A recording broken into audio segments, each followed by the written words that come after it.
So it's April 1st today, and the weather's getting warmer.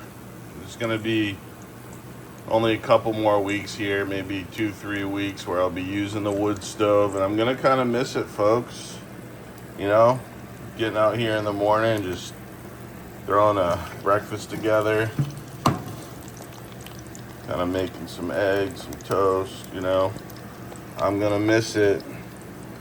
The one thing I don't really miss is making coffee on it every day. I did buy a coffee maker, and that's handy. Got that right over here.